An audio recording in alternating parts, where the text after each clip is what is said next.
स्वानंदाच्या रौप्य महोत्सवाची वर्षाची धूमधडाक्यात सुरुवात. पुरस्कार वितरण सोहळा उत्साहात संपन्न. कोणाचाही द्वेष वा मत्सर न करता विश्व हेच माझे घर या ब्रीदवाक्याप्रमाणे प्रेरित असलेले स्वानंद विज्ञान संस्थेच्या रौप्य महोत्सवी वर्षाची 2025-26 सुरुवात मोठ्या उत्साहात करण्यात आली. मेहर रिसॉर्ट येथे आयोजित कार्यक्रमात विविध क्षेत्रातील कर्तृत्ववान महिलांचा गौरव करण्यात आला. कार्यक्रमात संस्थापक अध्यक्ष प्राध्यापक सुरेखा कटारिया यांनी स्वानंदाची मूल्ये आणि सामाजिक बांधिलकी अधोरेखित केली. रौप्य महोत्सवानिमित्त पुढील वर्षभर राबवण्यात येणाऱ्या विविध उपक्रमांचा आढावा देताना अध्यक्षा शोभा बंब यांनी स्वानंदाच्या 25 वर्षाच्या वाटचालीचा लेखाजोखा मांडला.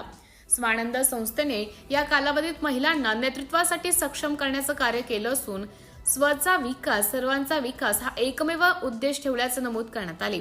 संस्थेच्या अध्यक्षपदाची धुरा आतापर्यंत कमल सुराणा, छाया मंडलेचा, चंदनबाला राका, जयश्री बियान किया, लीना कटारिया, कविता सेठिया, वर्षा टाटिया, कंचनमाला बाफणा, सुनीता देसरडा, सुनीता बोरा आणि सध्याच्या अध्यक्षा शोभा बंब यांनी समर्थनपणे सांभाळली. यावेळी स्वानंदरत्न पुरस्कारांनी पुढील मान्यवरांचा सत्कार करण्यात आला. माननीय साधनाजी सवाणे, स्वानंदरत्न साहित्य सेवा, माननीय रंजनाजी शिंगवी, स्वानंदरत्न श्रुत आराधना, माननीय सरला कांकरिया, स्वानंदरत्न आदर्श माता, माननीय शोभाजी शिंगवी, स्वानंदरत्न कर्तव्यदक्ष नारी, माननीय सुषमाजी मुथा, स्वानंदरत्न श्रुत आराधना. कार्यक्रमाचं प्रास्ताविक अध्यक्षा शोभा बंब यांनी केलं. पुरस्कार वितरण प्रमुख पाहुण्या उद्योजिका नंदा कासार, समाजसेविका सुनीता कांकरिया व सुजाता नवले यांच्या हस्ते, संस्थापिका प्राध्यापक सुरेखा कटारिया, अध्यक्ष शोभा बंब, सुनीता देरसडा व कांचनमाला बाफणा यांच्या उपस्थितीत झाले. सत्काराला उत्तर देताना रंजना शिंगवी यांनी सन्मानामुळे अधिक कार्य करण्याची प्रेरणा मिळाल्याचं सांगितले. सरला कांकरिया यांनी आदर्श माता पुरस्काराबद्दल भावना व्यक्त करत स्वानंदाच्या युवा पिढीला प्रोत्साहन देणाऱ्या उपक्रमांचं कौतुक केलं. सामाजिक कार्यकर्ता सुप्रिया सोळंकुरे यांनी स्वानंदाच्या पुढील वाटचालीस शुभेच्छा दिल्या. सुषमा मुथा व शोभा शिंगवी यांनी आपल्या भावना व्यक्त केल्या. कार्यक्रमाचं सूत्रसंचलन सपना जैन व डॉक्टर श्वेता राठोड यांनी केले, तर आभार प्रदर्शन सुजाता नवले यांनी केले. कार्यक्रमाचं संयोजन सुजाता नवले, साधना सवाणे, जयश्री कासार व कमल सातपुते यांनी केले.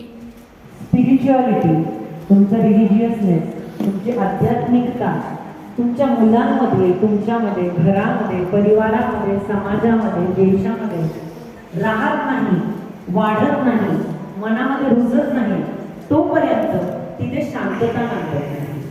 मग तुम्ही 5 स्टार हॉटेलमध्ये जा किंवा कुठेही जा. तर खूप अभिनंदन नंदाताई तुमचं आणि तुमच्या प्रगतीची ही द्वार, हे प्रगतीचे द्वार असेच फुलत राहावा. स्वानंदातर्फे आम्ही आम्हा सर्वांचा त्यातर्फे जोरदार तुम्हाला शुभेच्छा, जोरदार टाळ्यांनी आपण नंदाताईंचं अभिनंदन करणार आहोत. आणि आजचा जो विषय आहे की सुनहरे पण स्वानांचे, ही चर्चासत्र होणार आहे. तर या चर्चासत्रामध्ये तुम्हाला मंच दिसतोय. इथे असणारा प्रत्येक स्वानंद सखीची उपस्थिती आणि त्यांचे मत, त्यांचं बोलणं अत्यंत महत्त्वपूर्ण आहे. हा संवाद, परिसंवाद किंवा चर्चासत्र ठेवण्याचा उद्देश काय आहे? सुरेखा त्यांच्या मनात का आलं किंवा शोभाताईंनी हा का प्रस्ताव मांडला की 25व्या वर्षामध्ये स्वानंद पदार्पण करतोय, परंतु प्रत्येक वेळेस सुरेखाताई चांगली आहे मान्यच आहे. याचा अर्थ आपण आदर्श माता पुरस्कार दिला, आदर्श माता पुरस्कार दिला म्हणजे आपल्याला एका बाईला नाव द्यायचं, दुसऱ्या आईला दुर्लक्षित करायचं असं नाहीये. आदर्शपणा ते स्त्रियांपेक्षा जर कोण आदर्श असेल तर ती आई आदर्श असते. जगातील सगळ्याच आया, म्हणजे ती जनावरांची आई असेल, माणसाची आई असेल, प्राण्यांची आई असेल, सगळेच आया. आणि हे काय होतं माहिती का सुरेखाताई, तुम्हाला जेव्हा जेव्हा वाटतं की माझ्या बायका खूप पुढे जावं, खूप पुढे जावं, नंदाताई या 4 जणींमुळे आपण इथे आलेलो आहोत. साधनाताई सवाणे, जयश्री कासार, सुजाता नवले आणि कमलताई सातपुते या चौघींना खूप खूप धन्यवाद. आज त्यांची शिराने पण एकत्र उपस्थित आहे. आमच्या ह्या कार्यक्रमामुळे आता 1 तास उशीर झालाय, आम्हाला 1 तास वाढून द्या. थँक्यू.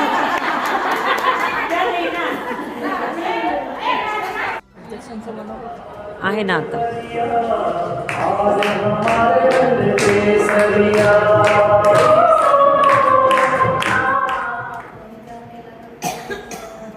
विचार करायला लावण्यासारखं आहे की त्या काळामध्ये घुंगटची पद्धत असताना शेला, भुका आणि घुंगट असताना बाईला घराबाहेर काढणं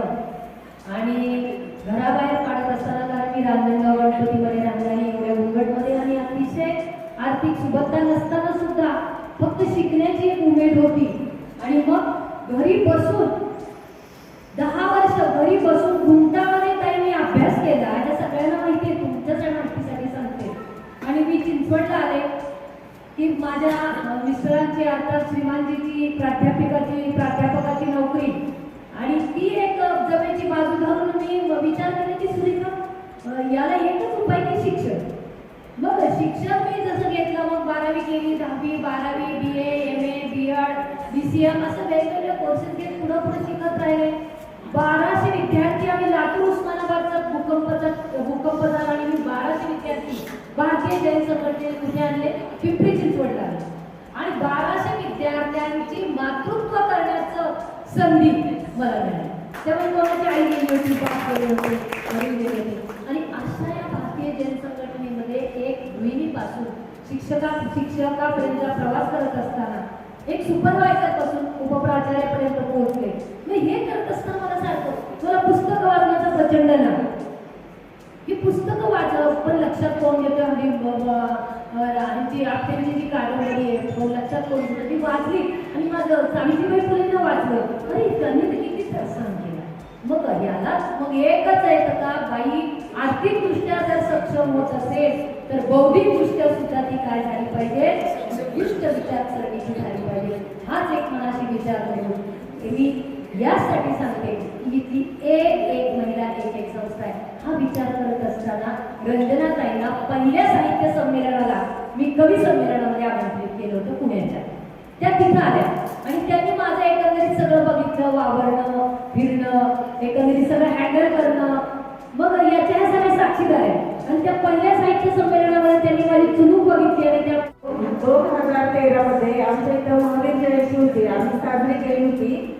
आणि त्यावेळेस कटारिया मॅडमला बोलवलं होतं.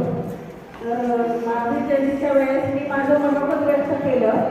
मॅडमनी पाहिलं की मी इतकं छान मनोगत व्यक्त केलं. आणि त्यावेळेस आमच्या इथं संघ स्थापन झाला होता वालेकरवाडीमध्ये. 16 घर होते. तर प्रत्येक घरी दर रविवारी जाम व्हायचा. त्या जाम झाल्यावर मी धार्मिक शिक्षण तिथं देत होते सगळ्यांना. ते मॅडमनी पाहिलं आणि त्यांनी मला पहिला पुरस्कार कर्तृत्ववान महिला म्हणून दिला. त्यावेळेस साहित्य संमेलन होतं त्या वेळेस 2013 मध्ये. तेव्हा त्यांनी मला कर्तृत्ववान महिला पुरस्कार दिला. तर त्या पुरस्काराला मी आले त्या दिवशी गुरुवार होता आणि आमच्या इथे एक मोठी दत्ताचं मंदिर आहे. तर त्या दिवशी दर गुरुवारी आमच्या इथं माईकवर आरती व्हायची. तुम्ही त्यांना एवढी घाई केली, मॅडम मला लवकर पुरस्कार द्या, मला आरतीला जायचंय, मला आरतीला जायचंय, माझे मिस्टर रागवतील असं मी त्यांना म्हटले. पण नंतर जेव्हा पुरस्कार घेऊन मी घरी गेले तर घरी त्या सर्वांना आनंद झाला की तेव्हापासून आतापर्यंत मिस्टर काय, घरातील मुले काय, सुना काय कधीच म्हणत नाही की उशीर झाला, तू काय उशिरा येते बोलले. आणि छान म्हणजे तेव्हापासून आणि स्थान सर्वांचं 2 मिनिटे असं 5 मिनिटाचं बोलते. हा सगळ्याचे समाजाचा ग्रुप आहे, उत्तम सांगते. त्याशिवाय विश्लेषण केल्याशिवाय ती व्यक्ती किती मला कळणार नाही. हो मी मला नाही. पण माझं काम म्हणून त्याची माझी 20 वर्षाची ओळख आहे. ती ओळख नंतरच आहे. पण मला एक सांगायचंय, एक त्यांनीच आता खूप त्यांनी शॉर्टमध्ये सांगितलं त्या बाईला आवडतं. आपण त्यातून बाहेर पडलो तसं इतरांनी पण व्हावं. मुळात मी बारामतीची, माझे वडील स्वतंत्र सैनिक आणि आमचं राजकारण घराणं. आणि सर्वात महत्वाचं म्हणजे आज मला 5 वर्षांनी ड्रेस निघाला घरातून, त्याचा आनंद आम्हाला इथं मिळतो. सांगायचं मी तू म्हणते काय मी राजकारणी बाई आहे, आम्हाला असं घालता येत नाही, काही नाही, असं घालता येत नाही. फक्त स्वानंदमध्ये आल्यानंतर खायचं पियचं नाचायचं बागडायचं हा वेगळा आनंद कुठे नाही मिळत आम्हाला. हे महत्वाचं. जी बाई नसतात होती, जी बाई 50 म्हणजे त्यांच्या लग्नाला किती वर्ष झालं माहिती नाही मला, मुलगी बघून तर लक्षात येतं 40 वर्षाची मुलगी म्हणजे 45-42 त्यांना वर्ष झाले.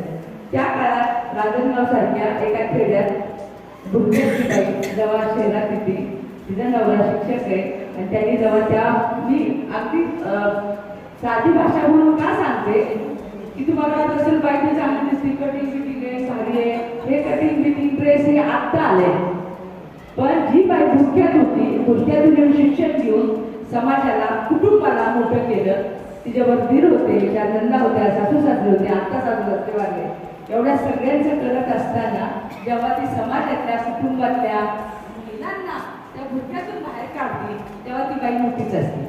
आणि त्याच्या सिस्टर आहे महात्मा फुलेंच्या मागे जसे सावित्रीबाईच्या मागे जसे महात्मा फुले तसे मी तर त्यांना दोघांना पण माझ्या जीवनाचे महात्मा फुले आणि सावित्रीबाईच म्हणते. सांगायचा मुद्दा माझा हा आहे की आपण सूर्यकांना काही आढळले नाहीये. 20 वर्ष झालं म्हणजे मी पण तुमच्याबरोबर आहे. प्रत्येकीला माहिती त्यांचं योगदान आहे. त्यांना अजून असं वाटतं की प्रत्येकीने बाहेर यावं. आणि दुसरं म्हणजे नंतर सांगायचं म्हणजे आम्ही आज फक्त 30-35 जणी आलोय, पण आमचा सभासदीचा आकडा 350-400 हा विशेष ग्रुप आहे आणि सगळ्याला जमतं असं नाहीये. मी स्वतः यशवंतराव चव्हाण प्रतिष्ठान मुंबईचे जो डायरेक्टर आहे, मी बचत गटाची कन्सेप्ट ही केली सुप्रिया सुळेबरोबर दादांवर. आता मी राजकारण म्हणजे सगळं तुमच्या लक्षात आलंय. पण स्वानंदला मी आज वर्ष 2 वर्ष प्लीज केलं कारण वेळ मला हे नाही. आता प्रचारातच होते, परवा मला सोबत आहे कालच फोन केला, मी तिकडेच होते. इतका आनंद झाला की काय होतं इथं आम्हाला बागड्या मिळतं. माझं चाललंय माझं वैयक्तिक. आणि ह्या सुद्धा महिला आपण तरी तुमच्याकडे पण तुमच्या लक्षात आलं असेल आता की काय आहे काय नाही ते. तुम्ही सुद्धा एक व्यावसायिक बाई आहात. 1 तासाच्या वर तुम्ही कोणाला दिलं नसेल मला वाटते, कारण ठीक नाही बिझनेस नाही, पण तुम्ही गेले 4 तास आमच्याकडून आहे. तुम्हाला पण आमच्या चांगलेपणा जाणवतो. तर हे चांगलेपणा जाणून घ्यायचा उद्देश आमच्या सूर्यकांचा असतो आणि त्याचा पुरेपूर आम्ही फायदा घेतो. आम्हाला व्यासपीठ मिळतं, बोलायला मिळतं आणि त्यांचं जीवन काय म्हणतात ते एकदम असं पाहायला मिळणारं उदाहरण स्वतःच्या कुटुंबात